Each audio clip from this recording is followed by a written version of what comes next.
It's Friday Night Live with Vince, pregame, postgame show. Your destination for top high school football previews and wrap-ups with Vince and his team. Buckle up and hang on for Friday Night Live.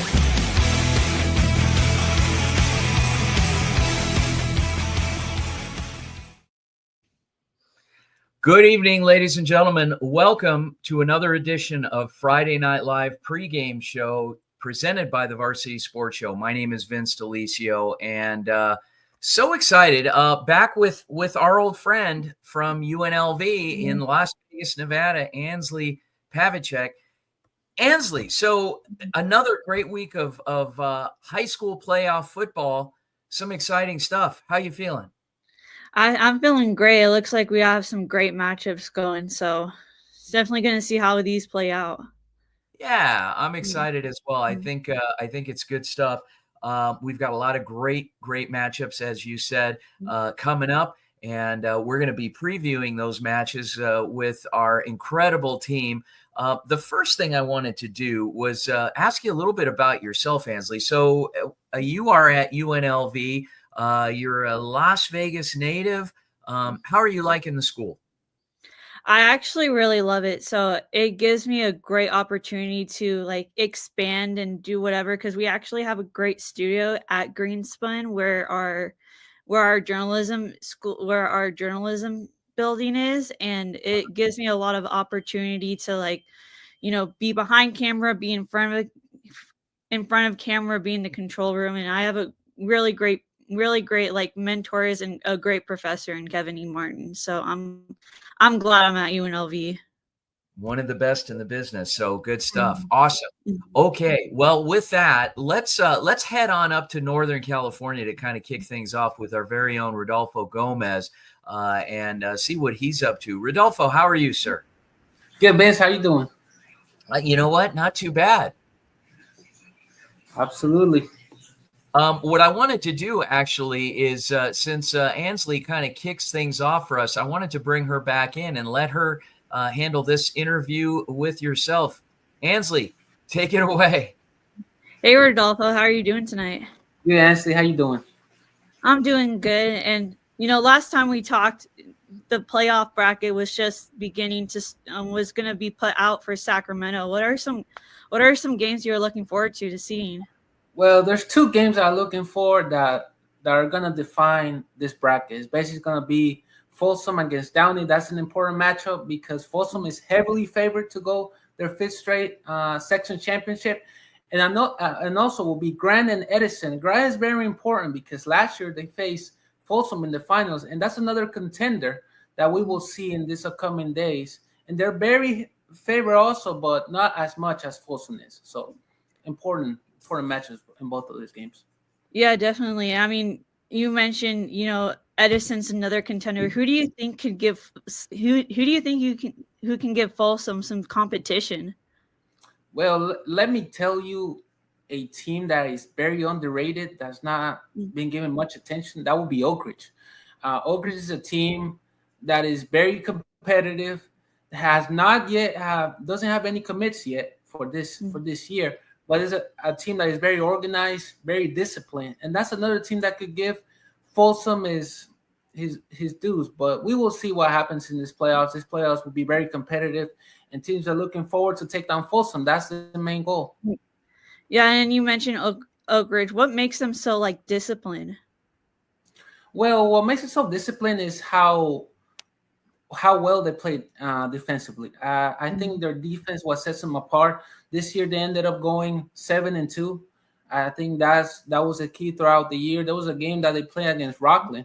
The game was so tight that they ended up winning based on their defense. And I think that's important for them going into this playoffs, and that will be a defining factor for them to advance. Although they face a tough opponent, Central Catholic, which is another team from Modesto, not from this area, from Sacramento, from Modesto, 2 hours away from here. That is a very good team. So we'll see what happens. Anything can happen throughout the playoffs. And you are right. Definitely playoffs are stuff where some of the best teams could get upsetted, and teams that you don't think will make it very far will go far. So, Rodolfo, thank you so much for catching us up on the games in Sacramento. Absolutely, Ashley. Thanks for having me. Thank you. Oh, thanks, Rodolfo. Awesome. Good stuff. It's interesting because as different as some of these areas, parts of the country are, there's a lot of commonalities with these big time rivalries, with big time recruits in different parts of particularly in Northern California, Southern California, state of Arizona, Texas, Nevada, Las Vegas, obviously. So speaking of which, we are going to go to Southern Arizona. And our very own Patrick Cohen, who is in Tucson, that he'll be on the call for big playoff game, Tucson Desert View, hosting Mountain Point. Patrick, how are you, sir? Doing great, Vince. I'm really excited to be covering this game, as you said, between Desert View and Mountain Point. This is going to be a very exciting matchup. I'm really, really looking forward to covering this game tomorrow night. So give us a little bit of background. What makes this such a compelling matchup? I think one of the reasons is that Desert View so far this season has been on a tear. They are 10-0 so far this season. They have just been unbelievable. We actually saw them face off against Canyon Del Oro just a couple of weeks ago, and they just obliterated Canyon Del Oro. It wasn't even a contest. I mean, the offense and defense for Desert View was on fire, and Canyon Del Oro could barely do anything against them. So this is going to be a very interesting matchup. I will not be surprised at all if Desert View continues their tear against Mountain Point, considering the fact that Desert View is undefeated, whereas Mountain Point is 7-4. It would be nice to see an upset, but at the same time, I'm looking at the facts on the ground right now, and Desert View looks like a very well-rounded team. They have solid offense, solid defense, solid special teams. They have solid everything. I mean, this is a team that could very well be, is almost NFL caliber. I can't believe I'm saying that. It's NFL caliber. Big stuff. And Mountain Point driving over 2 hours for this game. Desert View putting a great product on the field this year. Individual players, stat leaders, give us whatever you know about the team. I would say in terms of Desert View, the star has been their starting quarterback, Ryan Basso. He has just been phenomenal. When we saw him last month against Canyon Del Oro, he was just completely untouchable. Canyon Del Oro's defense could do nothing against him. Every single pass was accurate. It was complete. Very few, almost no turnovers did Basso commit, as well as the fact that Jaylee Abraham, their starting running back, was just on fire, absolutely on fire in that game the last time we saw Desert View. So I will not be surprised if they continue their tear. They absolutely obliterated Cienega 2 weeks ago. And so I will not be surprised if it's another bloodbath against Mountain Point, because Desert View is just an absolutely phenomenal team. Their offense is clicking. Their defense is clicking. Their special teams are clicking. It's just amazing, the squad that has been put together by head coach Robert Benias. It's just incredible. I mean, Coach Benias, he has a very, very well-disciplined team. And so any school that faces off against Desert View, they should be intimidated by them, because everything that Desert View does, they execute with military precision. Wow, very impressive, and to hear that about Tucson Desert View. And by the way, guys, you're going to see these QR codes pop up here periodically throughout the show. If you scan this code, this will take you right to Desert View versus Mountain Point, the football game broadcast. So anyway, Patrick Cohen, good luck on the call. Thanks so much for joining us, and we look forward to seeing how things play out. All right. I look forward to being on the call, Vince. Okay. Take care. All right, Ansley. Wow. So some big words there and big prediction with Tucson Desert View hosting Mountain Point, making the 2-hour drive south to Tucson from Ahwatukee. And we're going to send it back out to your neck of the woods, to Las Vegas, Nevada, where we've got another Bishop Gorman game that we are broadcasting, and our very own Marla Mundo with Ansley. Take it away, Ansley. Hey, Marla, how are you? I'm good, Ansley. How are you? I'm good. I mean, we all know how dynamic Bishop Gorman's offense is. What do you think Foothill can do to stop them? Honestly, I don't think it's what Foothill can do on offense. What they can do on defense to stop Faith Lutheran's Bishop Gorman's offense. It's what their defense can do against their offense. So what I'm saying is Foothill's offense needs to keep up the pace against Gorman's offense, and they don't need to turn the ball over because a lot of Gorman's points come after their defense recovers a turnover. So really, it's their Foothill's offense needs to be almost perfect to win that game. I mean, you mentioned perfect. You mentioned no turnovers, but what else can they do to be perfect on offense? Well, they've just got to get longer plays and longer drives because Bishop Gorman plays at a higher pace than most high schools in this valley. I know you know that, and I know that they play at such a fast pace. They score, I believe, if you called that game against Mojave, they scored 21 points in the first 6 minutes. Yeah. So if Foothill wants to win this game, they have to pace out this game. They need to be on offense more of the time if they're up. I mean, you mentioned, but what can Foothill? I mean, I don't think no one can stop Bishop Gorman. We both seen that. But what do you think Foothill can do to provide that upset if there is an upset? So they've got multiple different players who were in 5A Division I, like all first team mentioned. So Braxton Bonnet, he's one of the wide receivers for Foothill. He averages 110 receiving yards per game, which is crazy. And then he also has, I believe, 12 touchdowns on the year. And then their quarterback, his name is Ryder Dobbs, and he has 23 passing touchdowns on the year. He's just a sophomore too. I've seen him play once this season against Liberty. He plays lights out. So they really need a big game from him and their wide receiver, Braxton Bonnet. And how do you think those two can help get Foothill get going to set the tone early in the game?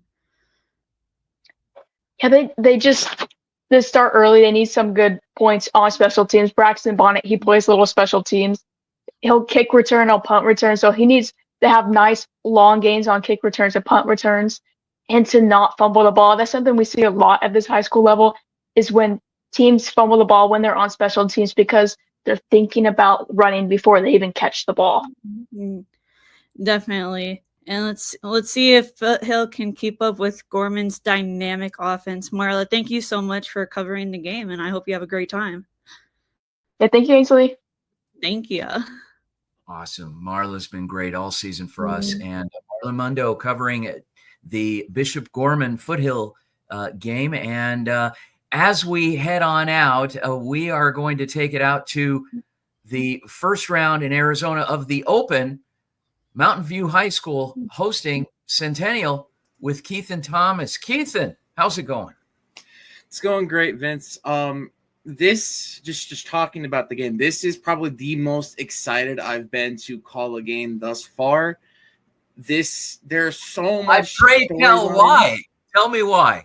Well, okay, let's start simple, right? So this is a rematch of the 6A championship from last year, Centennial and Mountain View, where Centennial from the 14 seed came all the way back and defeated Mountain View. Now, these two teams both share similar DNAs, both high-powered offenses, and they don't really allow a lot of points. On Mountain View side, we've talked to death about the greatness of Brady Goodman, and what I would say is the top wide receiving core in the state of Arizona in Ziggy Galaviz, Talon Arnett, and Teo Weeks, all incredibly dynamic players. But then on the flip side with Centennial, their offensive line is bookended by two D1 commits in Benjamin Lothar going to Stanford, which is a huge program, and then Ty Gates, who is committed to New Mexico. So it's going to be a crazy game. It's going to be what I predict to be a little bit of a track meet. It's going to be very, very interesting to see what goes on there.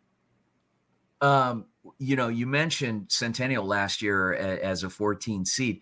They were, as far back as I can remember, the only 3-7 team to run the table in the postseason and win a state championship.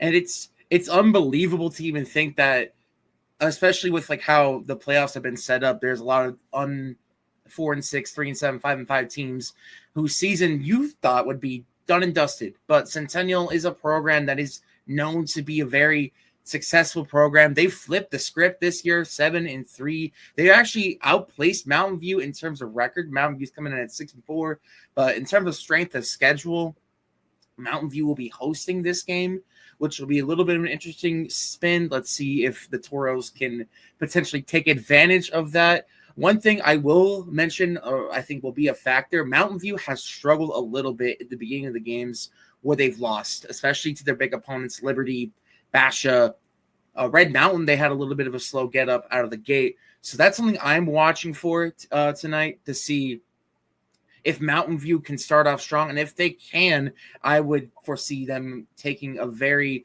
big lead to start and then taking the rest of the way through. Keith, and if I'm not mistaken, you're an alum. A little bit. Is my bias showing? Is my bias showing just a little bit? A little. Just a tad. Just a sad. Listen, I would love to see my Toros win a state championship. It's been too long. It's been a little too long. I would like to see the campus of champions be champions once more. Awesome. Well, there you have it. Keith and Thomas on the preview of the open first round. Mountain View hosting Centennial, a rematch of last year's 6A state championship game. So, Keithan, thanks again. Good luck on the call, and we'll circle back with you a little later on. Of course. Have a good one. All right. Guys, we're going to take it to a commercial break. We'll be right back here on Friday Night Live pregame show. We'll be right back. Don't go anywhere.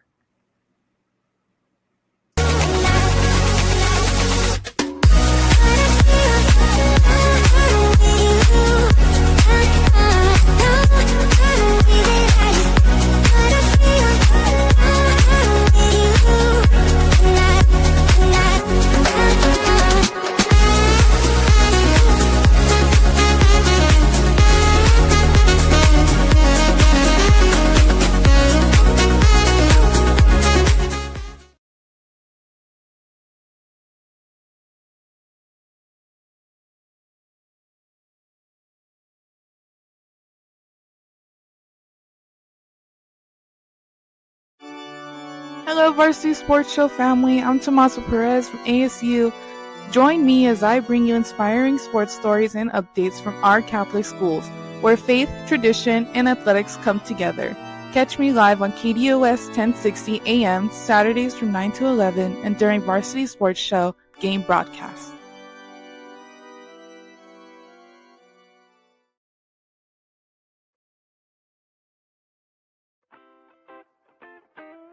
The Angry Crab Shack in Tempe, with an experience so good it remains indescribable, with something for every seafood lover. Try one of their amazing custom seafood boils, sandwiches, appetizers, and salads. Angry Crab Shack Tempe is located east of I-10 on Warner Road, 480-674-3847. The Angry Crab Shack in Tempe. Come ready to eat.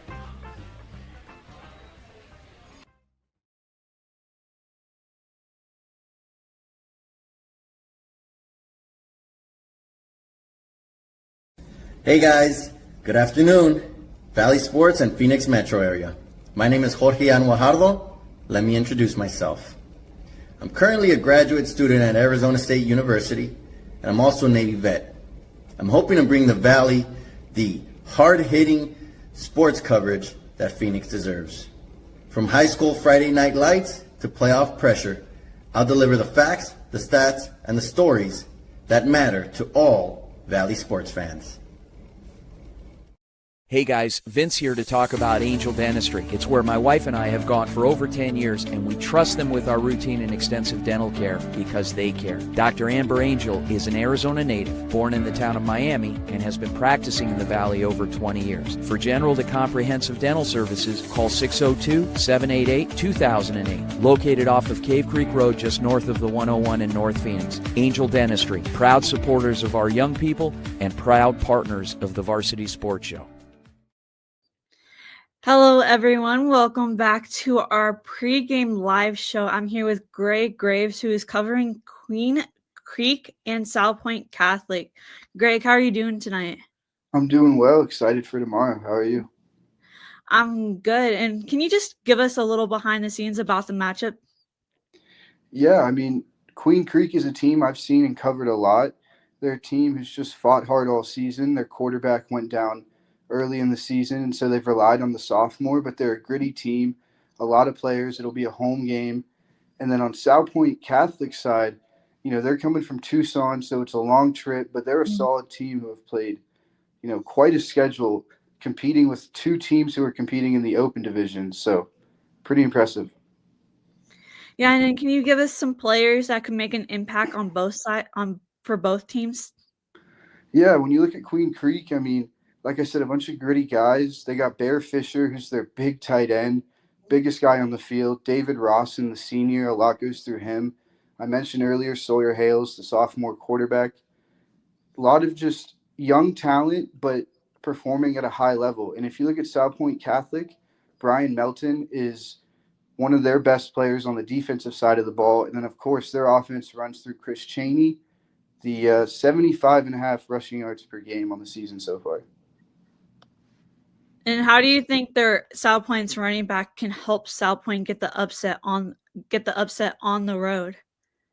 Yeah, in a game like this, running the ball is always so important. They want to control the clock and just control possession. So as long as they're able to move the sticks with their premier running back, I mean, they can kind of control the whole tempo of the game.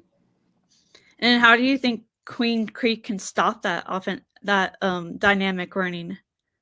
Yeah, I mean, Queen Creek has the advantage. They're at home. They're a battle-tested team who have fought hard all season long. They've had games probably not going the way coaches would want, of course, but as long as they feed on the home crowd and rely on their stars of their own team, then I think Queen Creek could pull this one through. All right. Thank you so much, Greg, for covering the game. I hope you have a great time out there. Of course. Thank you. Awesome. Greg Graves and Queen Creek hosting South Point Catholic. So we've got one team in Mountain Point going down to Tucson. We got another one coming up in South Point Catholic. So should make for a compelling matchup in 6A with Queen Creek hosting. And taking it right along, we are going to continue and head into Scottsdale for Horizon. And let's welcome aboard Niall Rosenberg. Niall, what do you got for us? I mean, this is going to be one heck of a game, Vince. I've been to a couple Horizon games now. I've had the chance to call them. And, man, if you can get those two running backs going, Bodie Zamorano and Dylan Brush, it's going to be a great time for your offense. And just this entire Horizon team, it's all the crowds that they bring there with the running out with the Husky out of the tunnel. It's an exciting time for that Horizon team. And they go against a very difficult Notre Dame prep. This one guy I got for you, Vince, Nate Jones, 23.5 tackles for loss this season. I mean, what a player, what a good defensive guy. And on the same time, for Notre Dame prep, they have a fantastic running back, Decker Haskins-Smith, who's been really solid this season. I mean, on offense, he's been rushing for over 1,000 yards. It's 1,120. And I mean, it'll be a trenches battle that will be very exciting to call. I want to know, this is not the first time they played this season, and the last one was quite an exciting finish. Give us kind of a quick recap of that one. Yeah, I mean, when you have a triple OT game, what more do you want out of a football game? I mean, these two teams are extremely close. That's how close they are, triple overtime. And it was a battle of these running backs. I mean, Zamorano had 82 yards. Landon Stitch on the other side for Notre Dame prep had 3 touchdowns with 90 yards. And so just absolute chaos, high scoring. We'll see if it happens again. But, man, just talking about it now fires me up.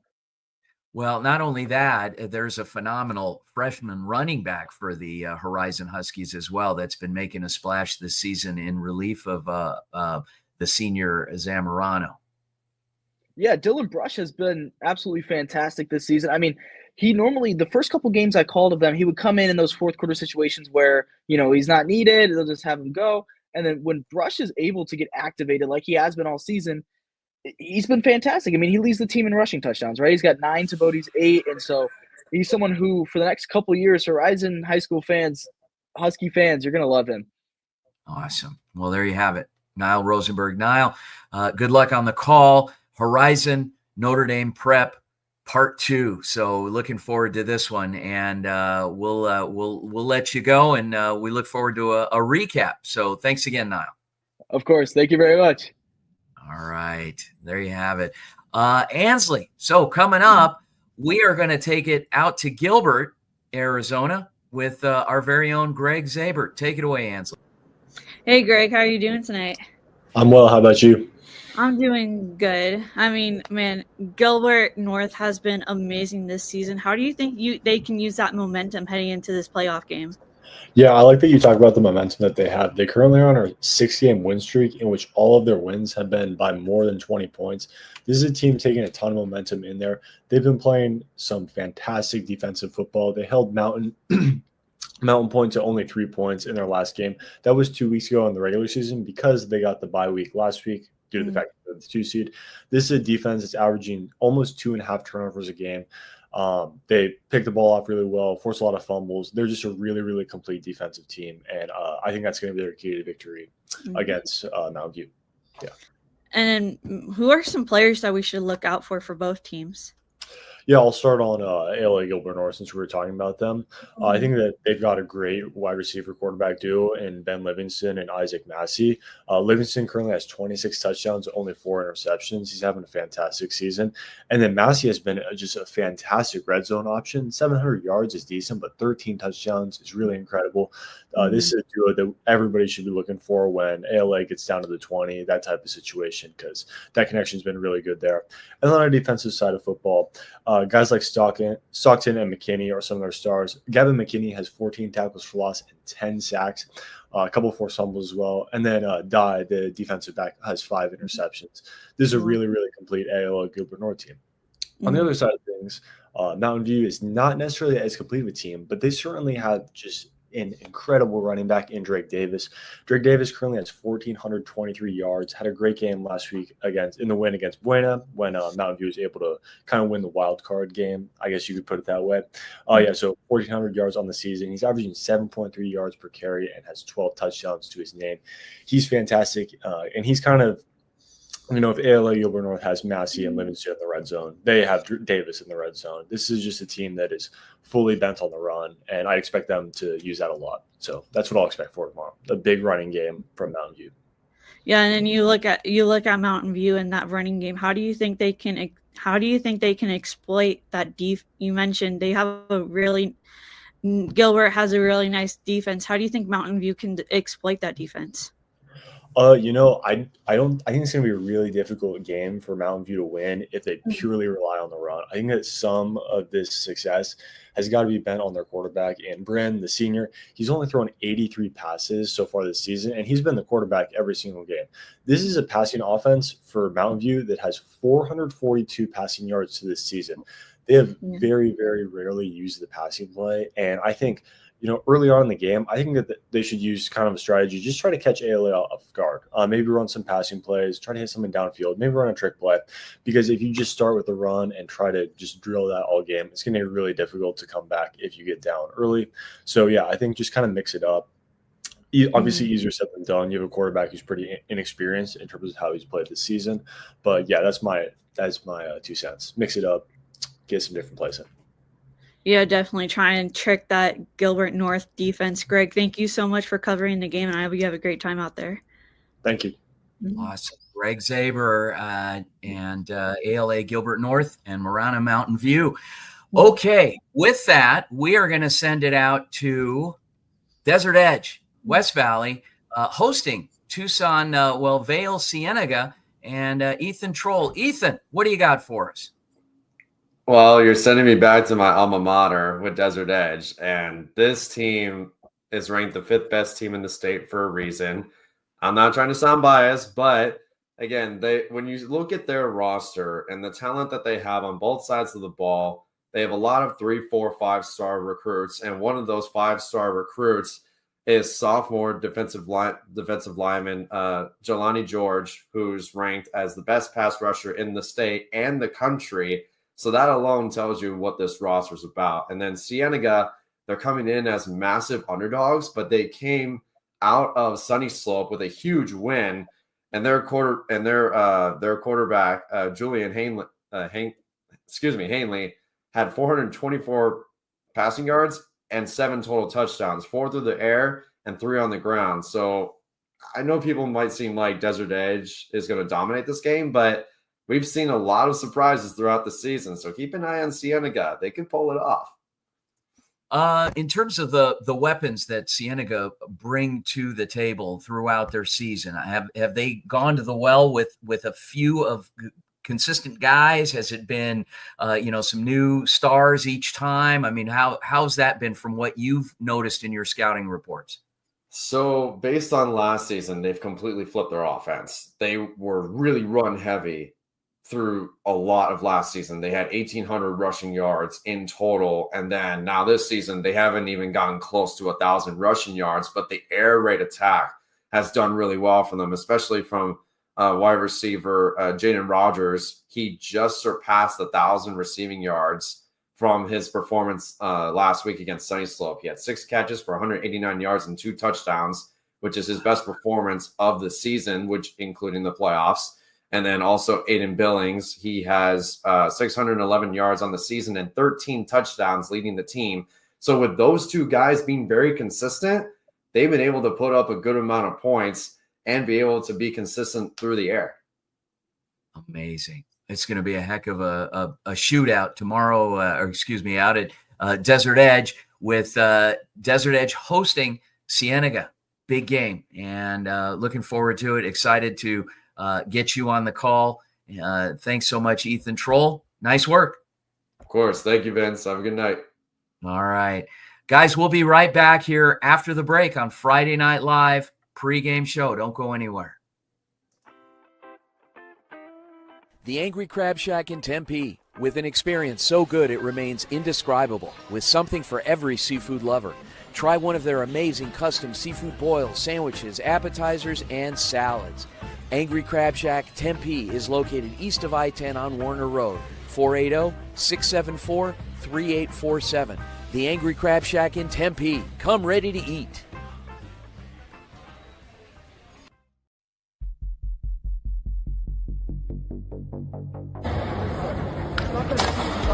What's up, everybody? It's Rob Blackie, Medicine in Motion, out here in Paris. We're here at the Roland Garros.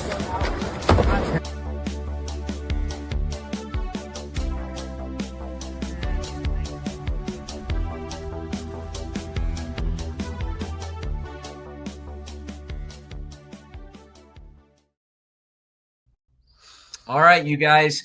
So back here for Friday Night Live pregame show with Ansley Pavicek. Ansley, going to be an exciting night of high school football. Looking forward to it. Also looking forward to the postgame wrap on our postgame report at 10 p.m. Coming back and hearing from those same field correspondents and a few more of some other games. So any final thoughts on the games? Well, I think it's going to be interesting. I gotta head it up back to NorCal and in Sacktown because Folsom is looking for that 5-peat, but there's some other competitors I would like to take it from them. So okay, well there you we'll definitely get Rodolfo's take on it when he comes back and gives us a post-game report. So on behalf of our amazing team, all the great games out there tonight. And our very own co-host from the University of Nevada, Las Vegas, Ansley Pavicek. My name is Vince Delicio. Thanks again for tuning in to the Friday Night Live pregame show. We'll see you after the games. Take care.